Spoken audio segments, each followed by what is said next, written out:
오늘 본문에 나오는 말씀은 이스라엘 역사상 가장 참혹했던, 가장 고통스러웠던 시절, 그 순간에 기록된 말씀입니다.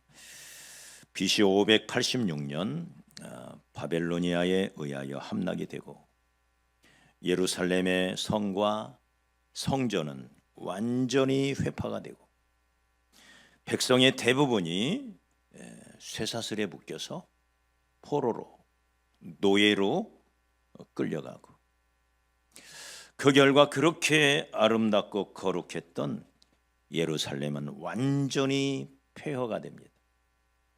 짐승들이 마음대로 드나드는 그런 형편없는 황무지로 변해버립니다. 쇠사슬에 묶여서 바벨론에 끌려간 저들의 삶은 비참하기 이를 데가 없었습니다. 노예의 삶, 집도 잃고 자유도 없고 여기 가도 저기 가도 멸시와 천대를 받고 있던, 아무런 희망도 없이 저들은 철저히 짓밟혀서 노예로 살아가고 있었습니다. 이 백성들에게 무슨 소망이 있겠어요? 이제 우리는 완전히 끝났구나. 우리 민족은 완전히 끝났구나. 그런 순간에 하나님께서 당신의 종 에스겔을 불러서 환상을 보여줘요. 그게 오늘 말씀이에요. 주의 손이 에스겔을 이끌어 갔습니다. 주의 인도하심을 따라 도착한 곳이 깊은 골짜기였습니다. 그 깊은 골짜기를 바라보니 거기에, 그 골짜기에 죽은 사람들의 뼈가, 앙상한 뼈가, 하얀 뼈가 수도 없이 쌓여 있었습니다. 앙상하게 마른 이 뼈들의 무덤, 아무렇게나 나뒹굴어대는 이 뼈들, 여기에 무슨 소망이 있어요? 마른 뼈에 무슨 소망이 있어요? 이 뼈는 완전한 죽음, 완전한 절망, 완전한 멸망을 뜻하지요. 더 이상 그 어떤 소망이 없음을 이 뼈들이 보여주는 거예요. 끝난 거예요. 완전히 끝난 거예요. 이미 결정된 거예요.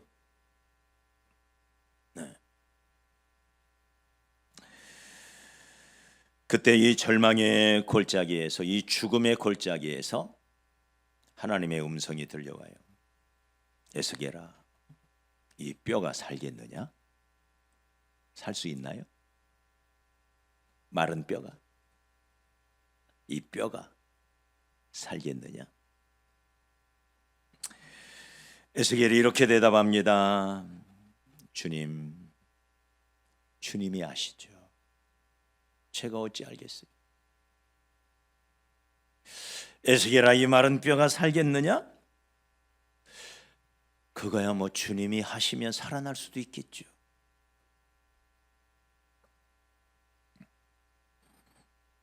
하나님이 허락하시면 살아날 수 있겠죠. 그래, 맞다. 내가 이 뼈들을 살릴 테니 잘 보거라. 이런 대화예요. 내가 이 뼈들을 살려낼 테니 잘 보거라. 그러면서 말해요. 너도 나를 도와줘야 되겠다. 하나님이 능력이 없어서 도와달라는 게 아니에요. 이 놀라운 생명의 역사에 에스겔을 동참시켜 주는 거예요. 저와 여러분을 동참시켜 주신다, 이 말이에요. 할렐루야. 하나님이 혼자 다 할 수 있어요. 근데 우리를 구경꾼으로 만들지 아니하고 우리를 주인공으로 참여시켜 주시는 거예요. 에스겔아, 너는 이 뼈들에게 내가 하는 말을 전해주거라. 뼈들아 살아나라 하면 너도 가서 그 말을 그대로 전해라. 뼈들아 살아나라 라고 외쳐라. 그래서 이 대언의 역사가, 선포의 역사가 시작이 돼요. 에스겔이 계속해서 말합니다. 뼈들이 붙고 그 뼈들의 살들이 붙고 힘줄이 생기고 가죽으로 덮여라 라고 하나님의 말씀을 전했더니 흩어져 있던 뼈들이 척척척척 맞아 돌아가기 시작하는 거예요. 다리뼈가 와서 붙고 갈비뼈 뼈들이 어그적 와서는 붙기 시작하는 거예요. 그러더니 어느샌가 거기에 힘줄이 붙고 살이 차오르기 시작하는 거예요.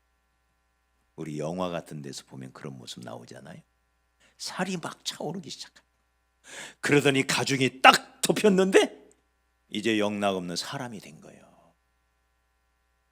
그런데 아직은 그 안에 생명이 없어요. 생기가 없어요. 형체는 분명히 사람인데 생기가 없는 거예요. 이게 우리의 모습일 수가 있어요. 틀림없이 그리스도인인데 아직 그리스도인답게 살지를 못하는 거예요. 네. 문의는 생긴 모습은 틀림없이 하나님의 사람이에요. 그런데 그 안에 생기가 없어요.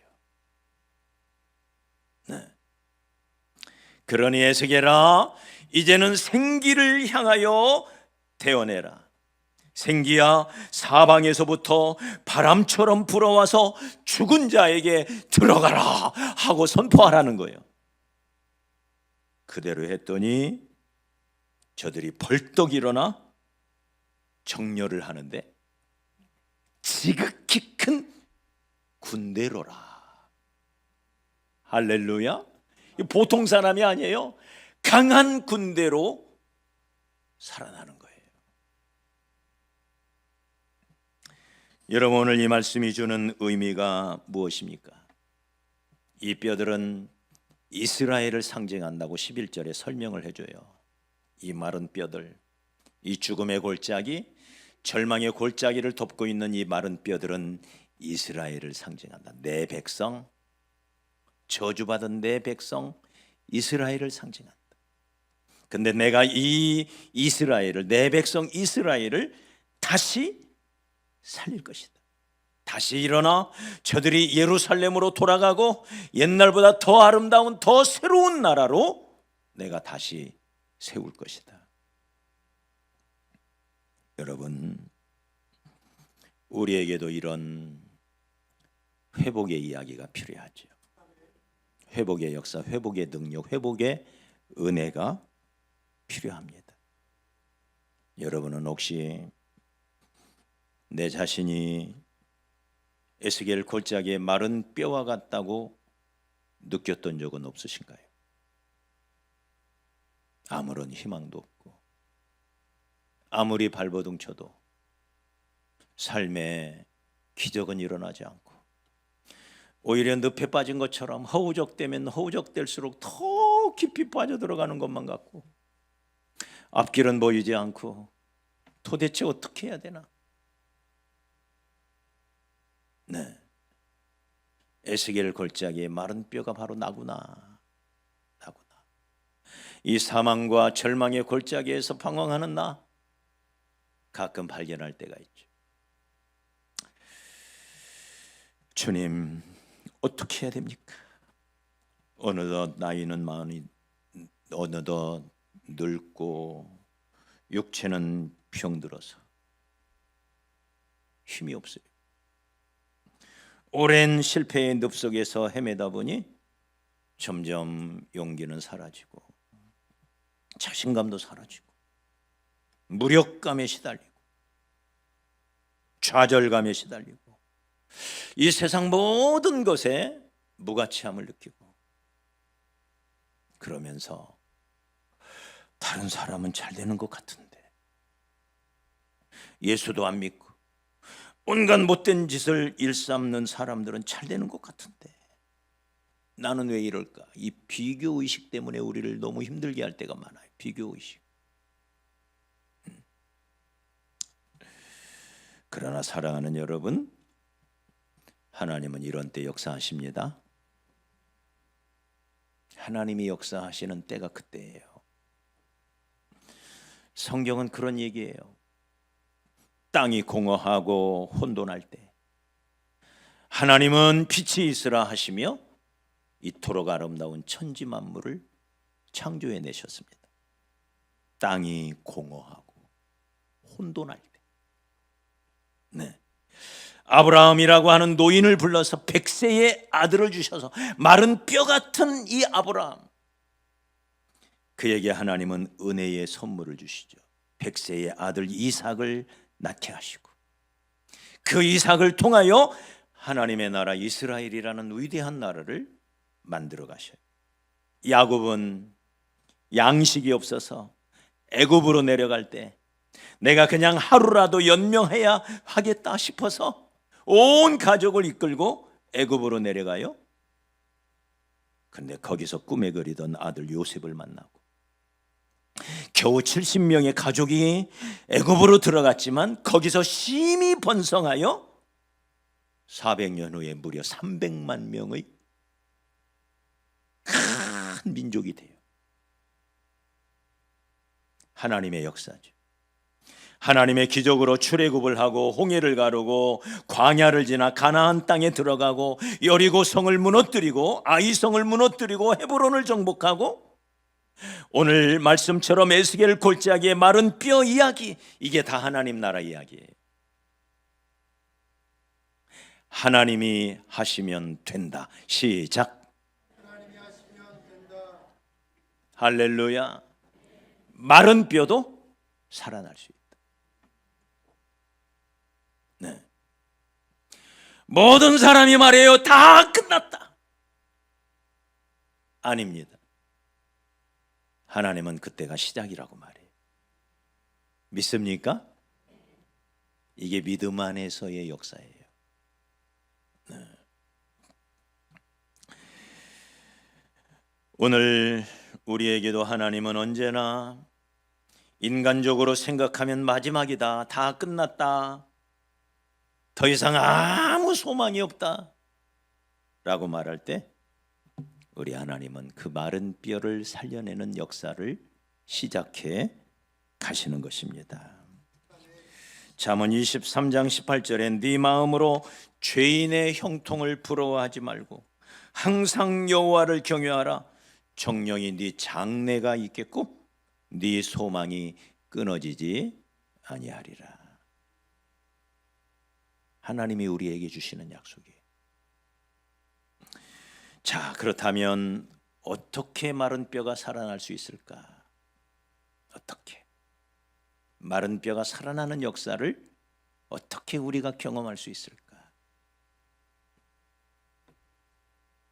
첫째는 생명의 역사는 성령의 역사입니다. 결론부터 말씀드리죠. 생명의 역사는 성령의 역사입니다. 아담과 하와를 만들었어요. 흙으로 빚어서. 그 코에 생기를 불어넣으셨어요.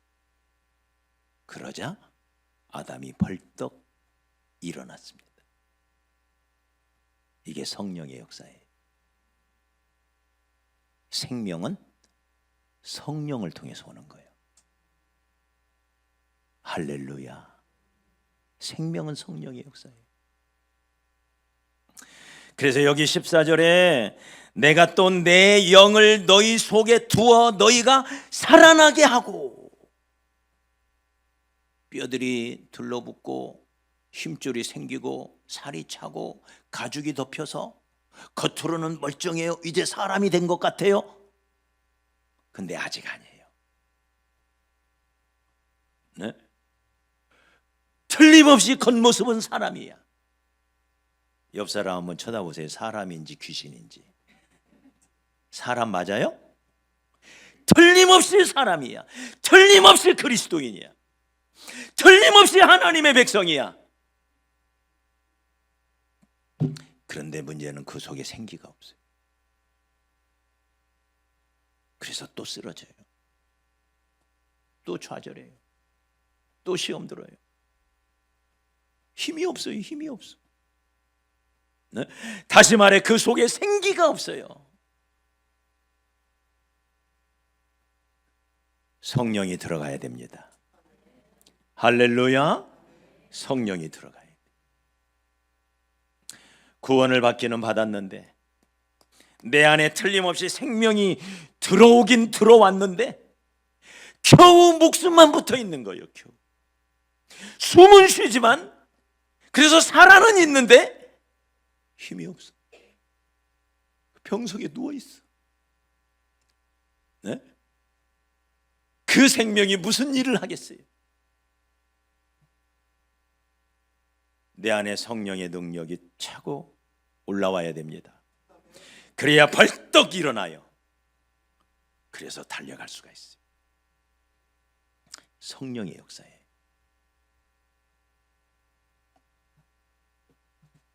아담을 살려낸 것도 성령입니다. 에스겔 골짜기에 생기가 들어가니까 살아나서 극히 큰 군대가 되는 것처럼 성령의 역사예요. 여러분, 이게 영의 세계입니다. 영의 세계는 악령의 세계가 있고 거룩한 영, 더러운 악령의 세계가 있고 악한 영, 악령의 세계. 그러나 거룩한 영, 성령이죠. 거룩한 영. 할렐루야. 거룩한 영. 이 성령의 역사가 있어요. 악령도 제법 능력을 발휘해요. 무당들을 보십시오. 귀신처럼 맞추잖아요. 작두를 올라타고 다니잖아. 귀신의 역사예요. 여러분, 거룩한 영, 성령을 우리 하나님은 우리에게 부어주시는 분입니다. 이 거룩한 영, 이 성령이 우리 안에 들어오면 이 성령이 우리 안에서 우리를 사로잡으셔서 우리로 하여금 생명이 넘쳐 흐르게 합니다. 악령은 죽음의 영이에요. 그래서 악령이 역사하면 역사할수록 죽음의 골짜기로 빠져들어가요. 낙심하고 좌절하고 한숨 쉬고 얼굴에는 어두운 그림자가 가득하게 밀려와요. 죽음의 그림자죠.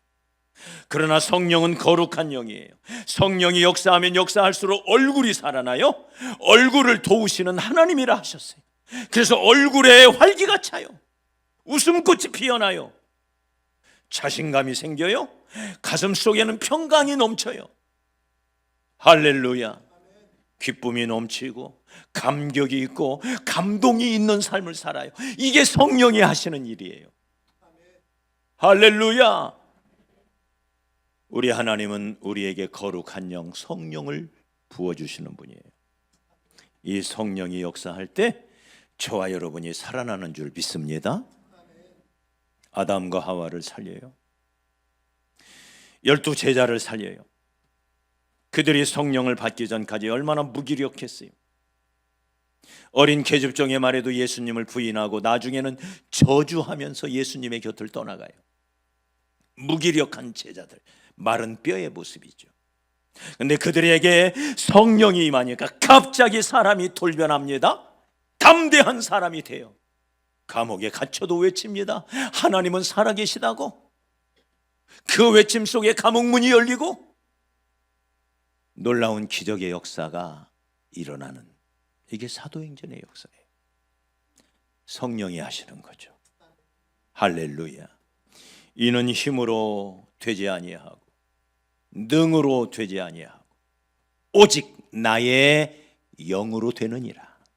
살리는 역사는 성령이 하시는 거예요. 할렐루야. 저는 올해 2026년 생명의 지배를 받는, 생명이 넘쳐 흐르는, 그래서 활기가 차고 활력 있는 삶을 어떻게 우리가 이루어 갈 거냐? 답은 이거예요. 오직 나의 영으로. 오직 나의 영으로. 성령님의 역사 속에 들어가야 돼요. 요즘 편리하고 발달된 가전제품들이 얼마나 많이 있습니까? 그런데 정전이 되고 나면, 전류가 차단이 되면 모든 게 무용지물이에요. 모든 게. 코드가 빠져있는 가전제품, 이게 성령의 역사가 떠나간 그리스도인들의 모습이에요. 겉은 멀쩡해요. 네. 그런데 코드가 빠져 있어요. 그렇게 좋은 밥솥이 일을 못해요. 겉은 멀쩡한데 코드가 빠져 있어요. 여러분, 에너지의 근원 성령이십니다. 거기에 코드를 꽂아야 돼요. 아무리 좋은 승용차라 해도 연료가 떨어지면 한 발짝 움직일 수가 없어요. 연료를 채워야 돼요. 성령의 연료입니다. 우리의 힘은 성령으로부터 와요. 그 성령님은 우리를 사랑하셔서 나를 도와주시려고 내 안에 오셨어요. 그 성령님의 능력을 우리가 힘입어야 합니다. 그렇게 잘났던 사울, 나이도 여전히 젊고 왕의 권세가 있어요. 왕의 권세, 강력한 능력을 가지고 있어요. 사울, 경험도 적탁하고 여전히 젊기에 건강하고 얼마나 좋아요. 그런데 성령이 그에게서 떠나니까 갑자기 무기력한 자가 돼요. 그 자리를 악령이 채워요. 그래서 악령으로 인하여 번뇌가 찾아와요. 그 안에 사랑이 떠나가요. 겸손이 떠나가요. 진실이 떠나가요. 진실. 순종이 떠나가요. 충성도 떠나가요. 평강도 떠나가요. 지혜도 떠나가요. 다 떠나가고 사울을 사로잡은 것은 복수심, 그리고 지독한 시기심, 거짓, 하나님의 말씀에 불순종하고, 결국 성령이 떠난 사울은 망해요. 그러나 그에 비하여 어린 다윗, 사울과 비하면 형편없는 조건이에요. 어린 다윗, 나이 어린 다윗, 그에게 성령이 역사하기 시작해요. 그러자 다윗이 살아나요. 골리앗을 때려눕혀요. 무엇으로? 성령의 능력으로. 할렐루야. 저와 여러분이 살아나기 위한 비결이 바로 여기 있습니다. 무늬만 크리스천의 삶을 청산하고 연약하고 나약한, 늘 좌절하고 자신감이 떨어지고 용기가 없어요. 실수할까 두렵고 위축이 돼요. 아무것도 할 수가 없어요. 성령이 도와주셔야 합니다. 할렐루야. 성령의 역사예요. 말씀은 있으나 성령이 없으니 죽은 자처럼 무기력해요. 뼈가 들어맞고 살이 채워지고 힘줄이 생기고 피부가 덮였지만 여전히 죽은 자와 방불한 형체만 가지고 있어요. 형체만. 분명히 형체는 있는데 그 안에 생기가 없어요. 네? 겉모습은 틀림없이 그리스도인인데 생기가 없어요.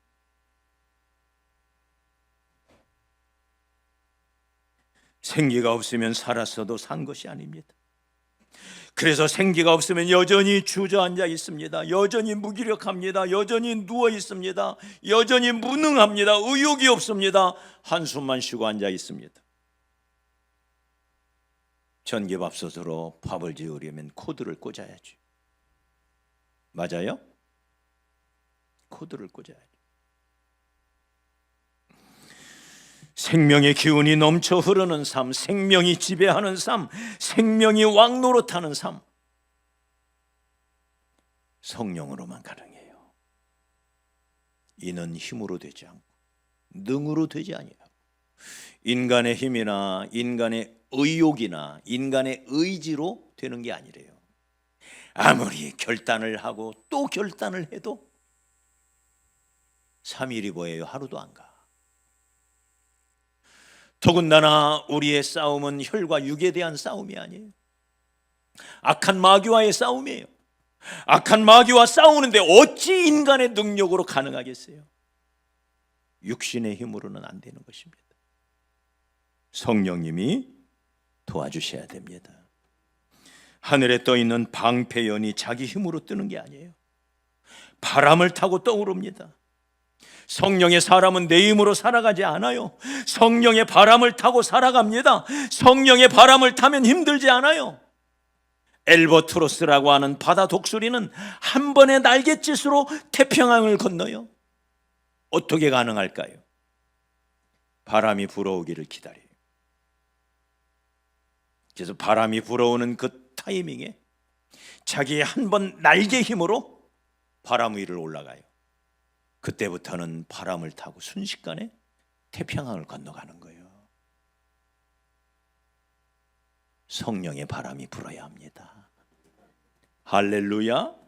우리 교회에 그런 바람이 불어오기를 소원합니다.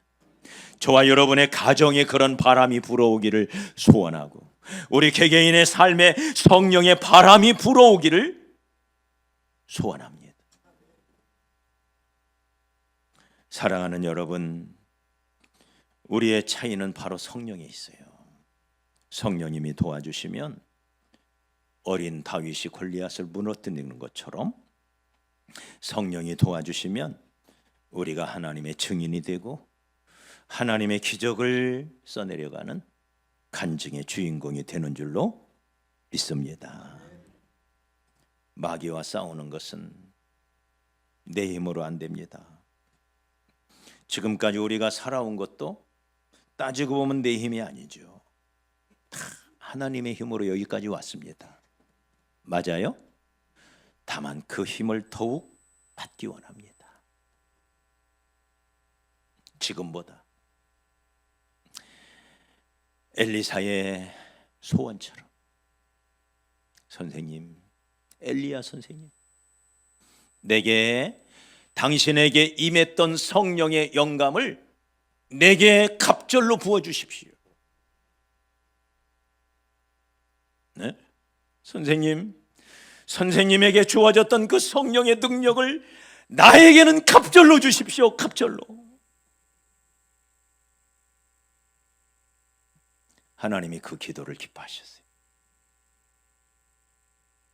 그래서 엘리사에게 엘리야의 성령을 2배로 부어주셔요. 할렐루야. 네 입을 크게 열라. 내가 채우리라. 성령의 능력으로 되는 것이라면 그 성령의 능력을 내게 부어주십시오.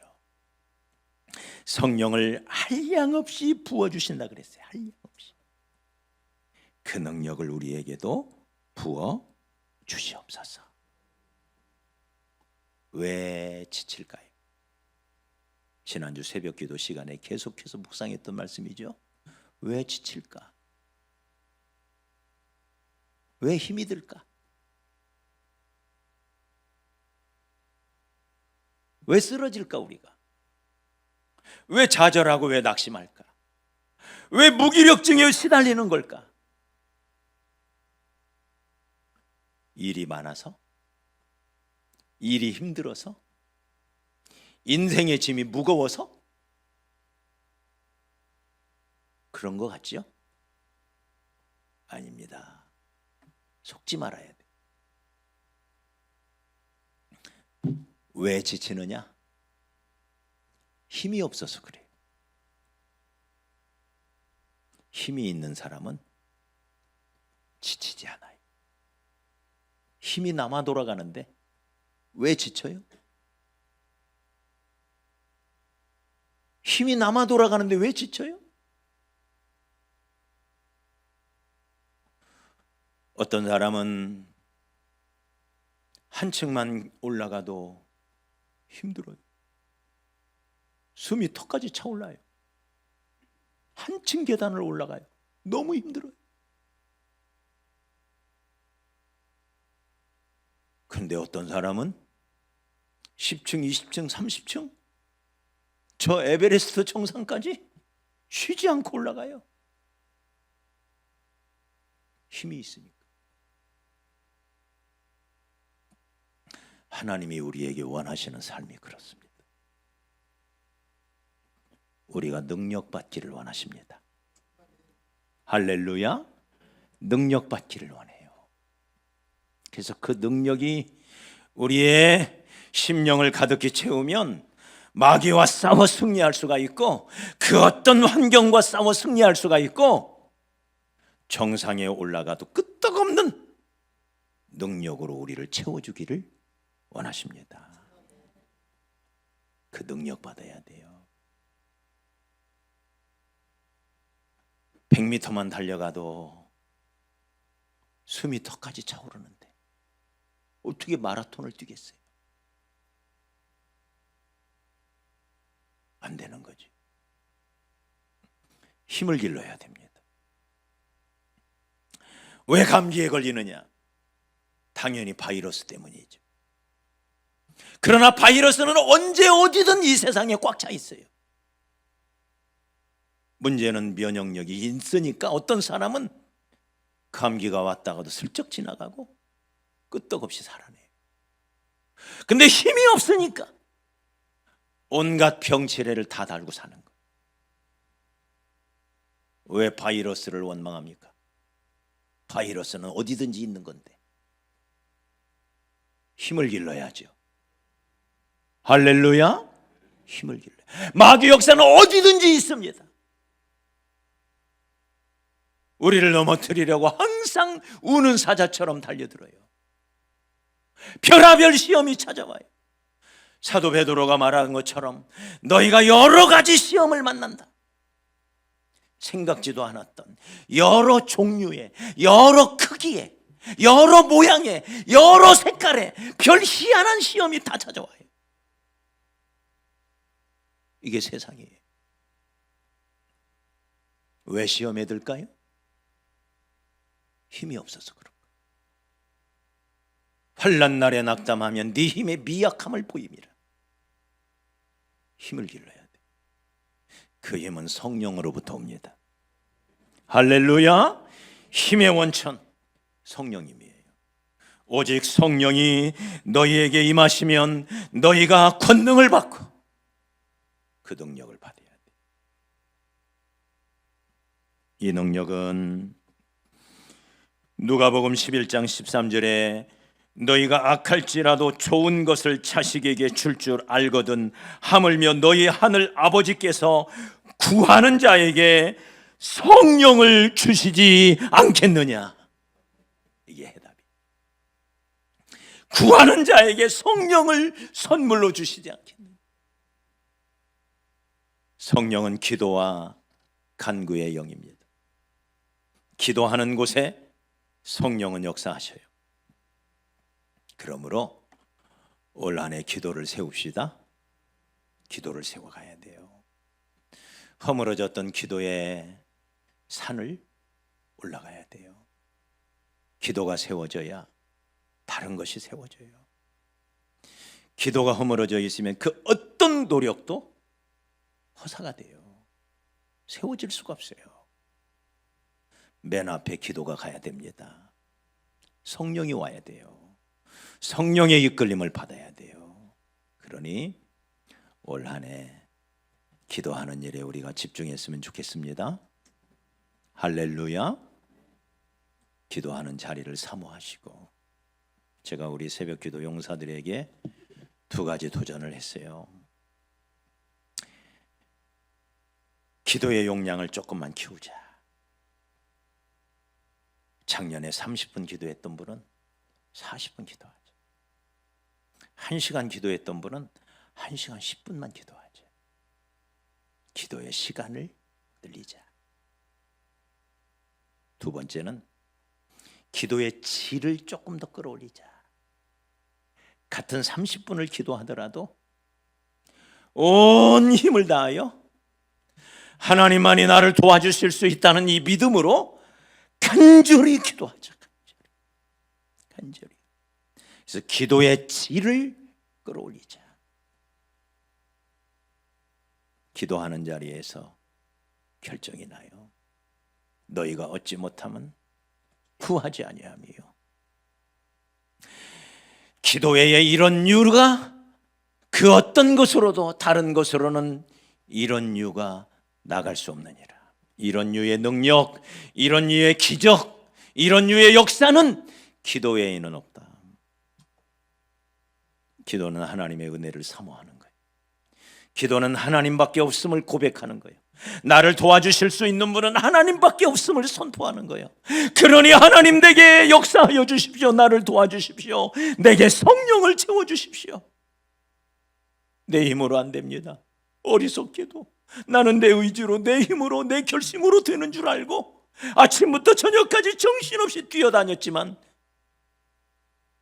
내 그물은 빈 그물입니다. 찢어진 그물처럼 아무것도 남아있지 않습니다. 인간의 힘으로 안 되는 거예요. 성령님이 도와주셔야 돼요. 할렐루야. 성령이 도와주셔야 열매를 맺어요. 그 성령님 앞에 간절히 간구하며 몸부림치고 그 성령님의 역사를 경험하기 위하여 단순하게 어린아이 심령으로 하나님 앞에 매달려 간구하고 구하는 자에게 어찌 성령을 선물로 주시지 않겠느냐, 이 말씀 붙들고 성령님께 매달려 간구하는 성령의 바람이 불어와서 죽은 우리가 마른 뼈와 같은 우리가 살아나고 생기가 넘치는 생명이 넘쳐 흐르는 삶으로 우리가 올 한 해 나아갔으면 좋겠습니다.